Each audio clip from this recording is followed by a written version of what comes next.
Sénégal, Macky ngi nii alhamdulilah yàlla ko indi waaye di laaloo boobu kuy la amul Macky Sall mi am na président Macky dafa yem am na diine lool am na yërmande alal jiital ko am na kóllëre waay bari jàmm lool ngeen gërëm ko Macky dafa ko am feeling fight Macky Sall mi mooy président moo ko yor. Je suis heureux d'être parmi vous ce soir. En réalité, c'est depuis l'après-midi. Ici à Thiès, cœur battant du Cayor, cité historique du rail, qui porte si fièrement son benn dëkk ñaari gaar. Benn dëkk ñaari gaar, je vous remercie toutes et tous pour votre accueil si chaleureux aujourd'hui et votre mobilisation exceptionnelle. Je rends un hommage appuyé à tous vos leaders politiques.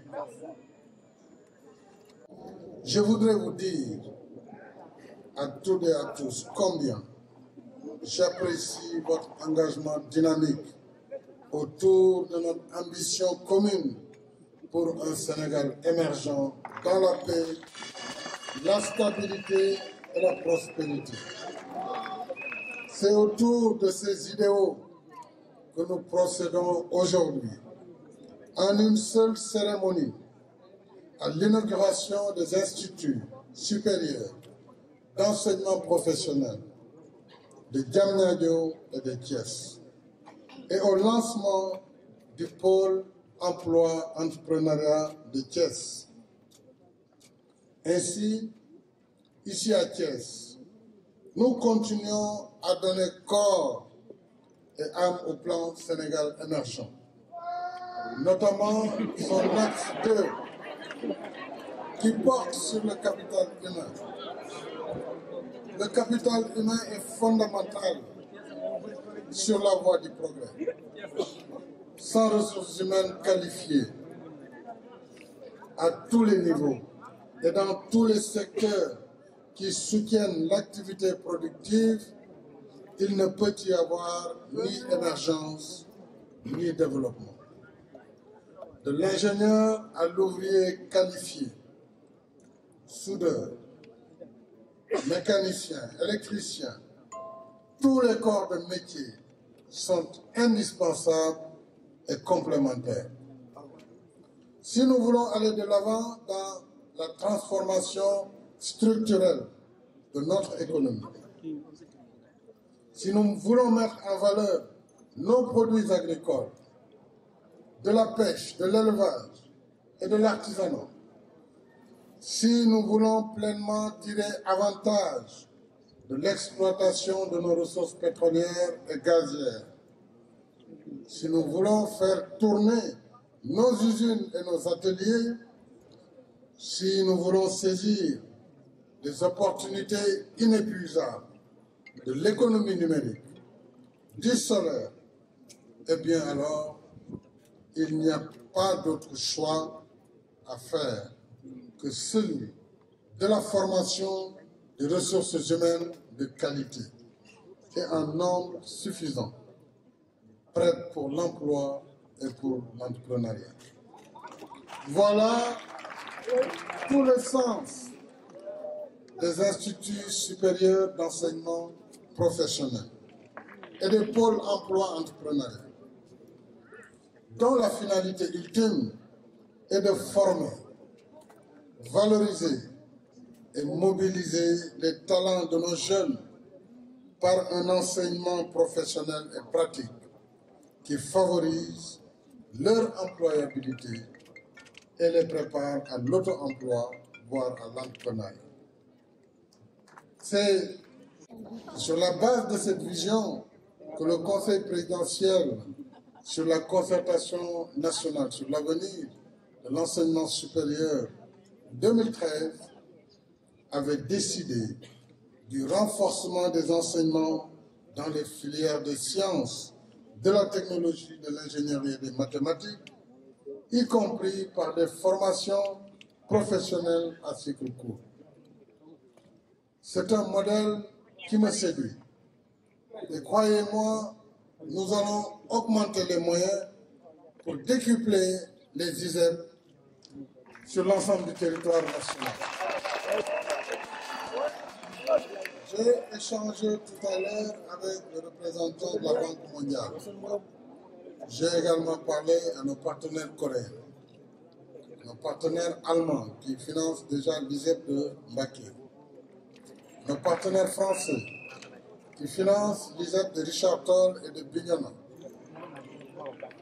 l'État du Sénégal qui a déjà financé l'ISEP de Matam. Eh bien, j'ai invité le directeur des opérations de la Banque mondiale pour que nous définissions ensemble un projet d'urgence pour couvrir les 8 ISEP qui restent et qu'on puisse les engager à partir de 2022, les 8, et couvrir ainsi une région, un ISEP, de façon à ce que les apprenantes et les apprenants ne soient pas éloignés de leur domicile.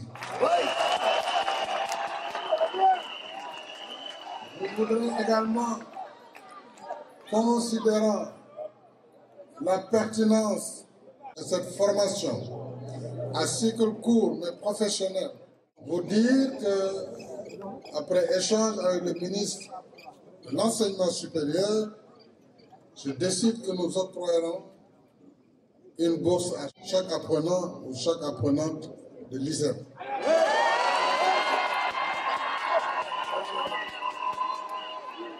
Nous allons, par ce biais, faciliter le transport et la restauration dans un monde de plus en plus dominé par la science, la technologie et l'intelligence artificielle. Il nous faut en effet promouvoir davantage des enseignements axés sur le savoir, le savoir-faire et le savoir-être. Ce faisant, en valorisant les compétences, les apprenants ne devraient pas également oublier que le diplôme n'est pas une fin en soi, mais une présomption de compétences qui ouvre la voie à la vie professionnelle. Avec ces réalités, ces contraintes et ces exigences que ni les cours ni les recherches, même les plus approfondies, ne peuvent enseigner. D'où l'importance du modèle de formation école-entreprise qui donne aux apprenants la chance de se familiariser avec le milieu professionnel. Et ceci dès leur formation, au lieu de le découvrir en fin d'études.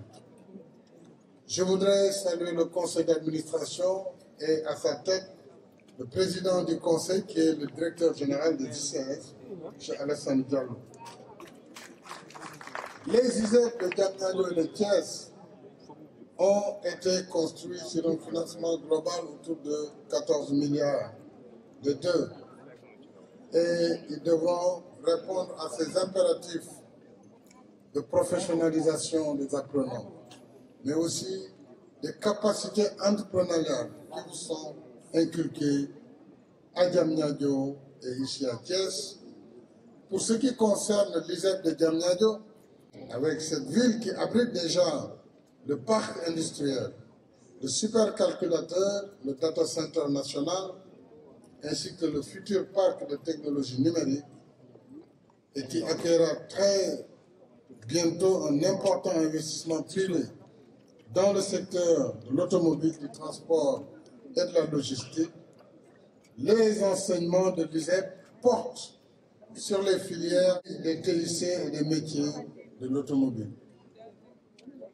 L'ISEP de Diamniadio s'érige ainsi dans un écosystème tout à fait indiqué pour stimuler ces apprenants en leur donnant un aperçu concret de ce qui les attend à la fin de leur formation.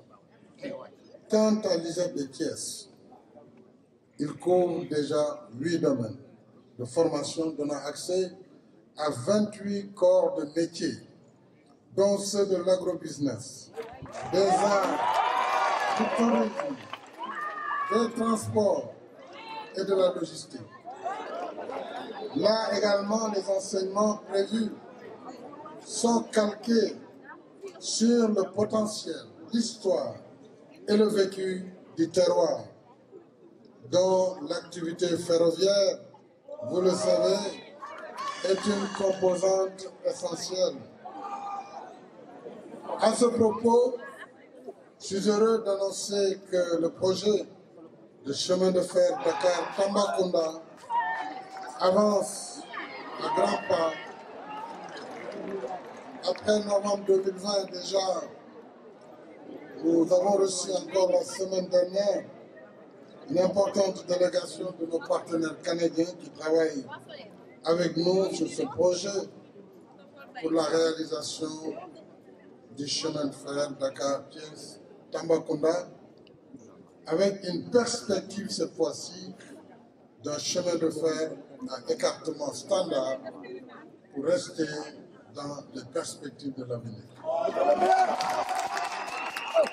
Et donc, près de 656 km entre Dakar et Tamba et 194 km de bretelles pour relier la voie principale aux différents ports du Sénégal, dans le port de Dakar, vous le savez, mais également le port de Bargny, Sendou et le port de Ndaya, mais également les zones minières comme les ICS et GCO. Bientôt, ce train se mettra donc à siffler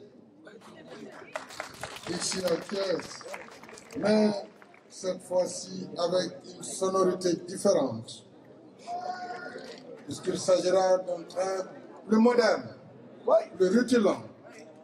Et l'ISEP de Thiès trouvera dans la renaissance du rail une formidable source d'apprentissage et de valorisation des compétences de ces apprenants.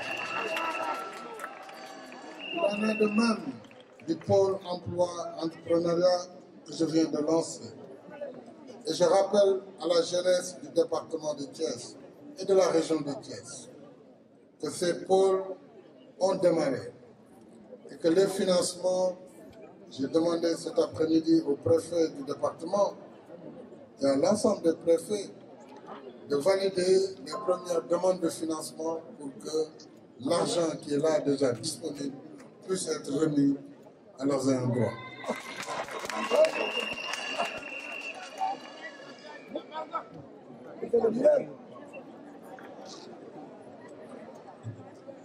Je voudrais, pour terminer, redire ici aux ministres et aux responsables concernés toute l'attention que j'accorde, ça c'est pour ceux qui coordonnent le pôle emploi et entrepreneuriat, toute l'attention que j'accorde à la simplification des démarches et des procédures, ainsi qu'à la mutualisation des moyens d'intervention. Il faut particulièrement insister auprès des agents en service dans les pôles emploi et entrepreneuriat pour que l'accueil, là je suis heureux de voir que l'ISEP de Thiès forme des personnes dans l'accueil et les ressources humaines, l'information et l'orientation des usagers se déroulent dans les meilleures conditions de convivialité. Je voudrais m'arrêter là, juste féliciter encore une fois nos partenaires ici présents, la Banque mondiale, la République de Corée, mais également la France et l'Allemagne, et inviter tous les autres partenaires à nous suivre dans ce projet novateur qui est l'Institut supérieur d'enseignement professionnel. Badia, badia, badia,